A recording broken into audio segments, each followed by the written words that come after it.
Welcome back to the channel, and we're gonna jump right in to this part of my 1967 C10 build dubbed Project Last Chance. I ended up swapping out the Performance Online transmission crossmember for this Hooker Blackheart series transmission crossmember. You see those two humps on either side? That gives us enough room to run some pretty fat exhaust right next to the transmission. The transmission housing was hitting the last crossmember, so I opted to go with this route, and let me tell you, this is a beefy unit. I love the way this fits the chassis. Now I can start installing our front accessory drive, and the first thing I have to do is take off this harmonic balancer. Let me tell you, this bolt was stuck on there. They torqued these down to 240 foot-pounds, so it takes some force to break that bolt loose. I had to get a harmonic balancer puller to get the harmonic balancer off of the crankshaft. Made quick work of that. Oops. And now I can get ready to put on our new harmonic balancer. This harmonic balancer is a two-piece setup, so we'll have to bolt these parts together. Now we install all of our flathead bolts. Once you get all these bolts installed, you torque them down to 16 foot-pounds. Now, this is a Torx Plus bit. It's a T40 Torx Plus. I do not have any Torx Plus bits right now, but I do have a towel. And it's not a crazy torque specification on these. So what we can do is fill up that extra space from our Torx Plus bit and torque it down.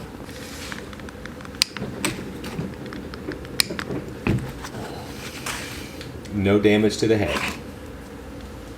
Now that we have all our bolts torqued down, this is ready to go on the motor. We're not gonna key the crankshaft. So this crankshaft's totally smooth, there's no keyway, but there is a keyway in the hub. We're gonna install a bead of high temp RTV silicone sealant, and then we're gonna install this on the crankshaft.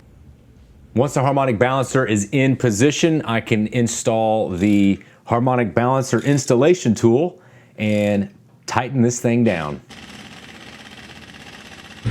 These GM crank bolts are one-time use, so if you're doing this job, you're gonna wanna get a new one if the kit did not come with one. And these are torqued to 240 foot-pounds.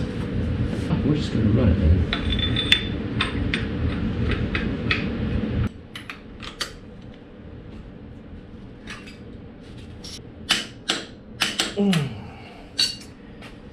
240 foot-pounds. Moving on to the accessories, this is the water pump, and this water pump has an impeller that you can remove. And you notice the water pump looks a little funny. Well, that's because all of the accessory brackets are built into the casting of this water pump. So once it goes on the block, if you ever have to change the water pump, all you have to do is remove this impeller from the main housing without having to take off any of the other accessories. You'll get a better idea on how this looks once we get it all assembled.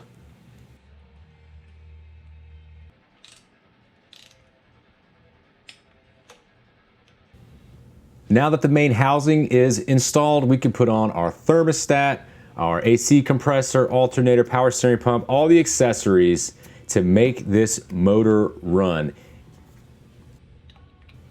I was able to put this entire kit on in only a couple of hours. Now granted, the entire truck's apart and I have nothing in my way, but even if the entire truck was assembled and I had the radiator support right there with the radiator and the fans, I would still be able to do this install in a relatively short amount of time.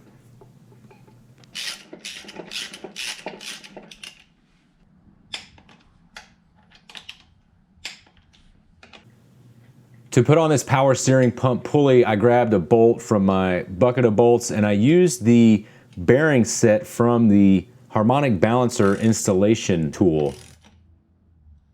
And now it's time for my favorite accessory, which is the AC compressor. It is a lifesaver in this Florida heat when you want to cruise around all year. Now, when you're doing these accessory installations, you wanna make sure that all of the accessories are gonna work with your truck and everything that you have in it. This is an SD7 compressor, which is gonna work with our aftermarket AC that we have for the truck.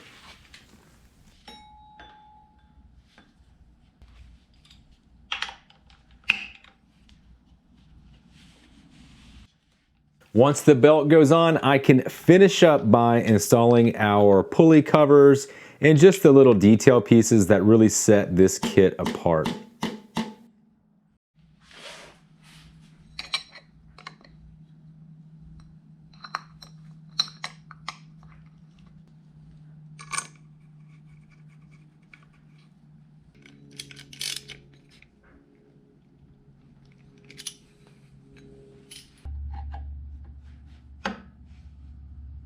Damn, dude, that front runner looks sick. Look at this thing, bro. Wow. Incredibly easy to put on. It's as simple as putting the bolts on, torquing them down, and just making sure that you follow those directions. It's a couple hours to put this thing on, nothing super crazy, but the results are phenomenal. So let's get started on those two-piece valve covers.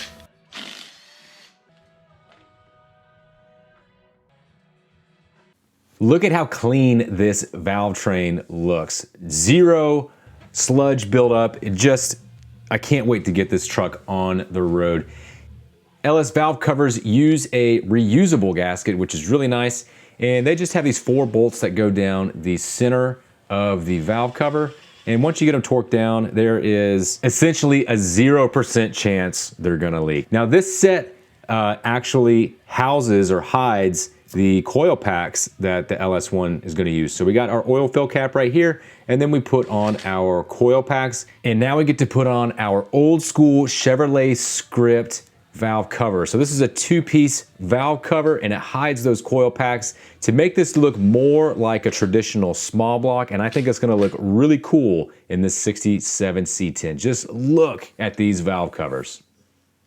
Moving on to the intake installation, we're gonna install this 2-piece intake with a 92mm throttle body and new injectors and fuel rails. We're gonna start off by installing the O-rings into the intake. Now, instead of doing the old school, small block gaskets with the RTV sealant on the front and the back, you just have these O-rings to worry about. So you can remove and install this intake multiple times without having to get new gaskets.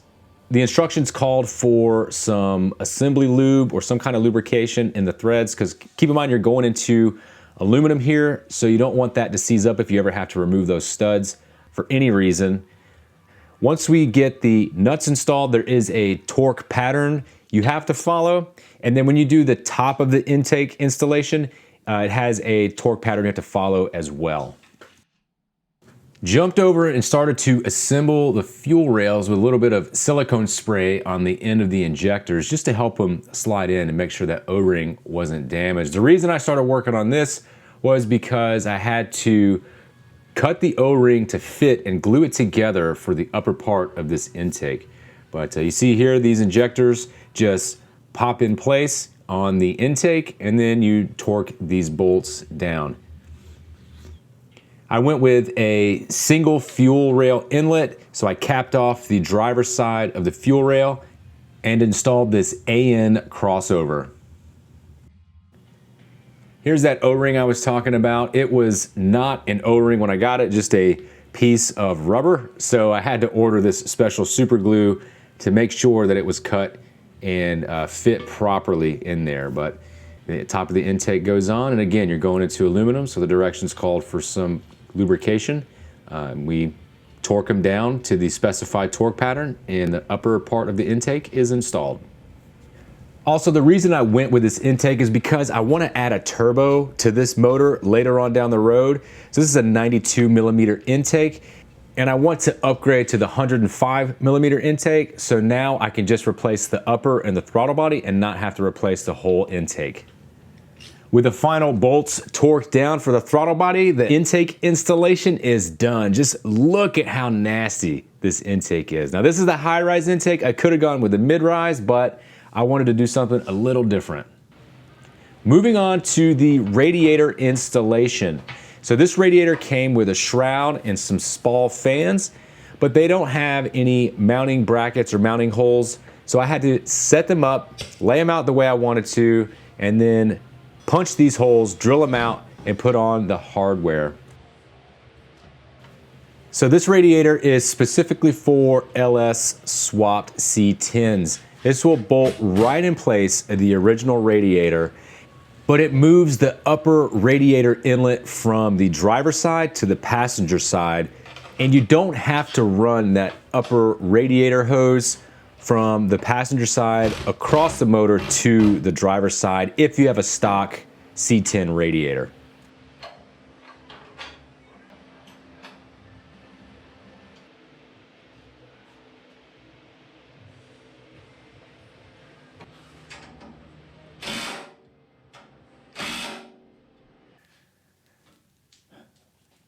So check this out. This is a sacrificial zinc anode that helps with electrolysis. If any electrical current is introduced into this radiator, it could deteriorate the material and develop a leak. But this zinc anode will actually break down if there's any electrolysis in the cooling system. It's pretty cool. Then install these bungs, which are the inlets for the radiator. I have an 1.25 inches up top, 1.5 inches on the bottom, but you can have any configuration that you want. And then I install this cooling tank with some simple L brackets that are screwed to the core support.